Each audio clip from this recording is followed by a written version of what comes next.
Top of the top, we'll be covering Hood Rich or Hoodfame LIL Ronnie's storyline along with his 5-year-old daughter. We'll get started with some active information from that situation.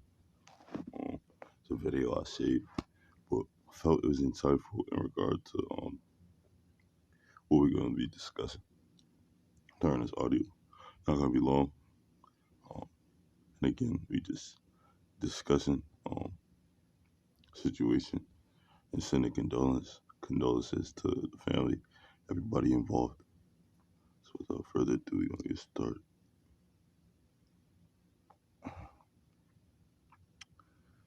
Alrighty.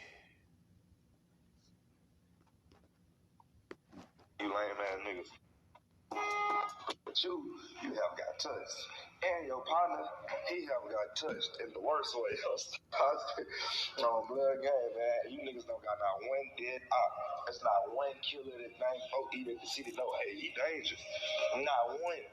On blood, nigga, free all my little brothers. Niggas know we been smacking shit. I got too many niggas up under my toe. That's why I don't pop out. I don't do none of this shit you niggas can do. Y'all don't have no real beef. All y'all niggas shit, some kid, petty, rap shit, man. Leave me up out of that, man. This shit real. On blood gang, nigga, I gotta deal with a lot of shit right now, gang. Like, you don't even understand. You ain't never been through this. You don't have the type of niggas around you to take you through this type of shit. Them niggas are pussy. Every nigga that spoke is nowhere near gangster. You not from the south side. You can't go to Agman. Why you trying to that nigga try to walk? I'm from Agman. Come to the on my dead mama, you can't go to that car wash, boy. Come to the on my dead mama, you can't go to that car wash, boy. Yeah, them niggas been kicked you up out of murder gang. Nigga, stop playing. The south side was never accepting you, guys. You are from Lil Vegas. Keep pushing that shit. Stop saying you from the south side, man. Claim Lil Vegas like how y'all came out because y'all know the south side was not accepted, y'all. Nigga, I'm more respected on the south side than you lame ass niggas. But you. Alright, let me get the background music set up.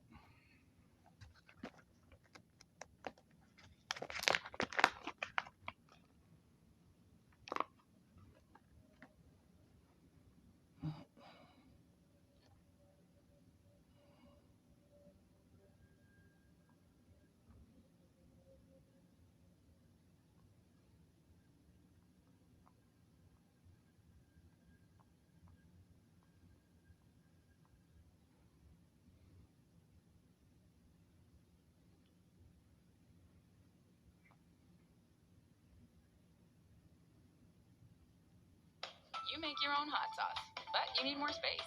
Meet Citizens Fast Line and get a home equity line of credit off.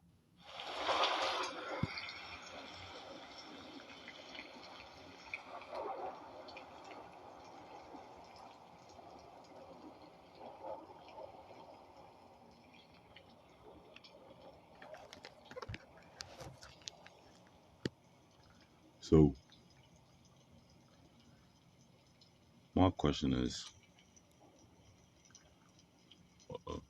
when the person on the video or speaking toward Lil Ronnie is saying he has a lot of people under him and that they can never understand what he has to deal with. My question is he speaking in regards to his influence? And also, is that how he chooses to use his influence? We already got the answer, but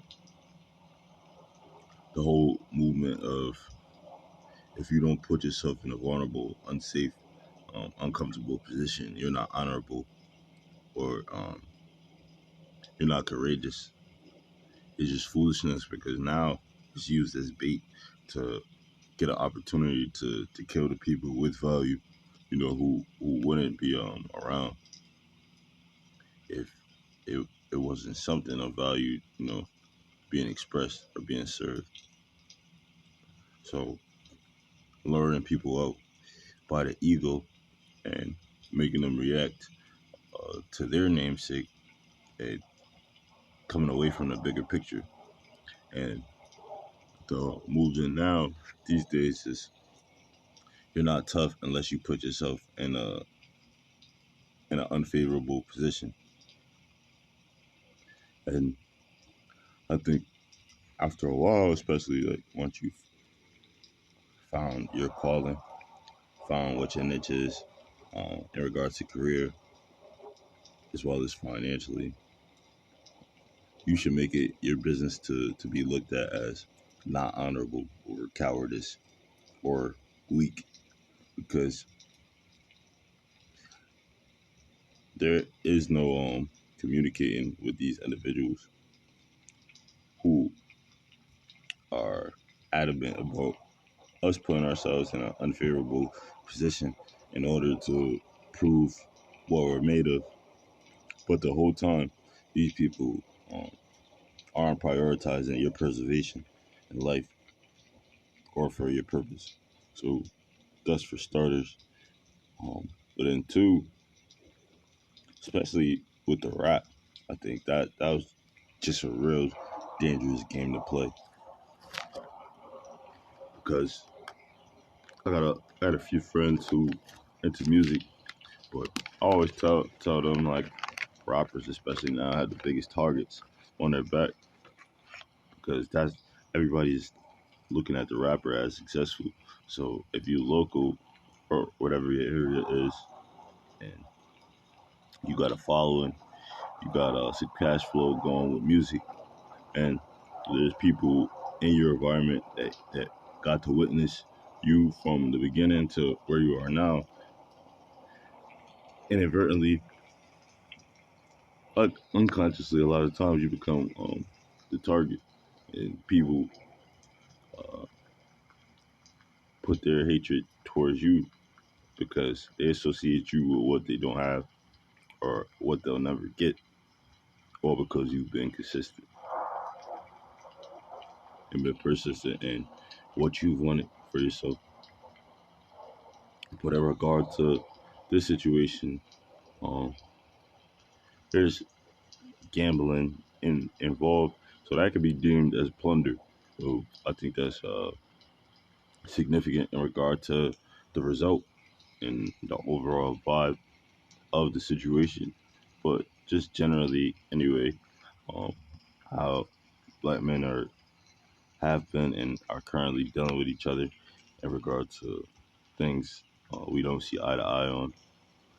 The result is usually ending in bloodshed and a short-lived victory, because people put together tactful and timely plans in order to harm people and to put people in an unfavorable position.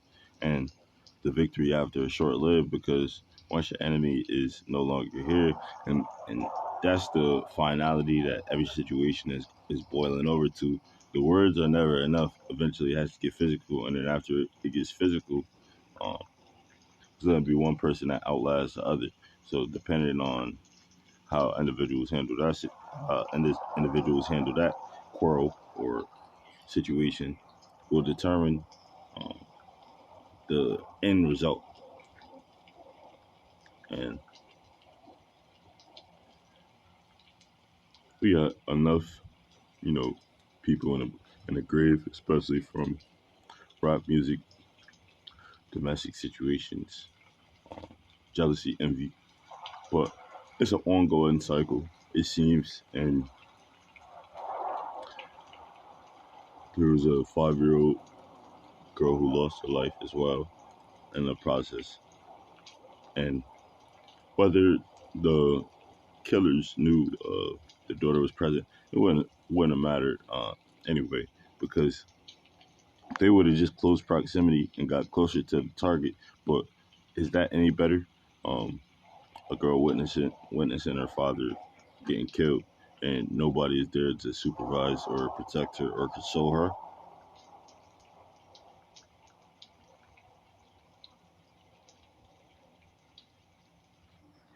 It's a very emotional and unfortunate situation that hits close to home, because you've seen it all before, and you can't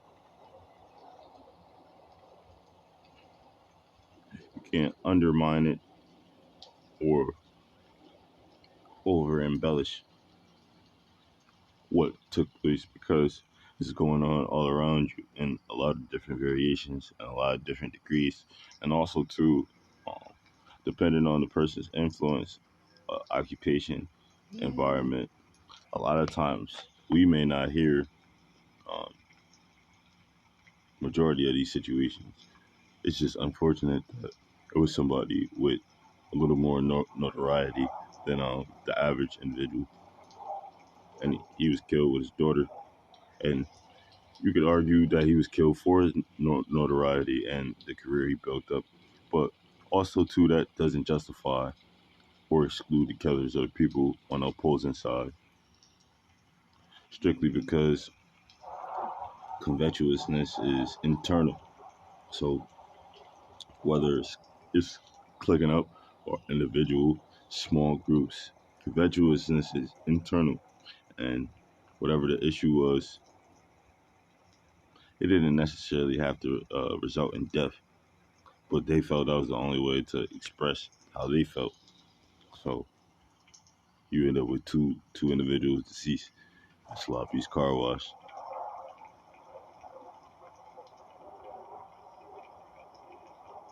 Also, too, there's other people who are there that are bystanders, doing the same thing, cleaning their vehicles. Um, some people may just be unwinding,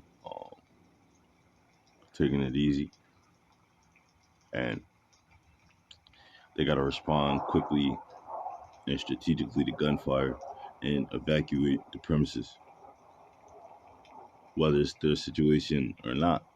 Um, the direction that Lil Ronnie ran once the shooter started shooting, um, not that he put these people in harm's way. You're not supposed to run in a straight line or run to where you could easily be shot, but the trajectory of where he ran was by the bystanders at the car wash. So it's been no reportings that anybody else's vehicle was struck with gunfire, but also too, they had to treat the situation as just as serious. And also too, I think it's fair to remind yourself of mistaken identity in those instances, because you can't say, oh, those people are wrong for protecting them. No, they have no loyalty to Lil Ronnie. They don't know anything he has going on. They're not in that situation, and they're not required to be. So I think that's fair to, consider. And again, don't want to be too long, but it's consequences of responding with your ego and your pride, especially regarding your namesake and wherever you are, whatever you're doing, especially if you're successful. Um, don't let anybody trip you out of your success or trip you out of your peace or what you created due to provoking pride within you. And not that like there's no telling whether O'Reilly was gonna snap a picture before he left, whatever the situation was. But I think considering hearing the audio at the beginning of the video, that individual didn't really sound like he was considering too much reason or rationale in regard to whatever they were at, at um, heads about. So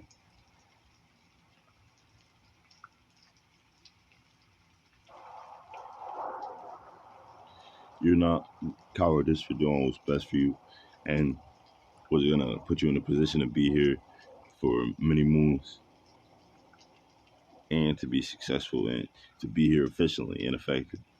Not cowardice, but society would trip you um, out of what you know to be sound and true and profitable if you let them.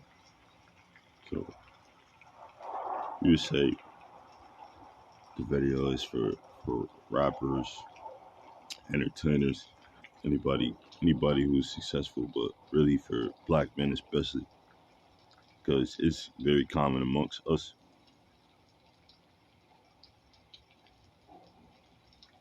condolences to the family and also to the people involved.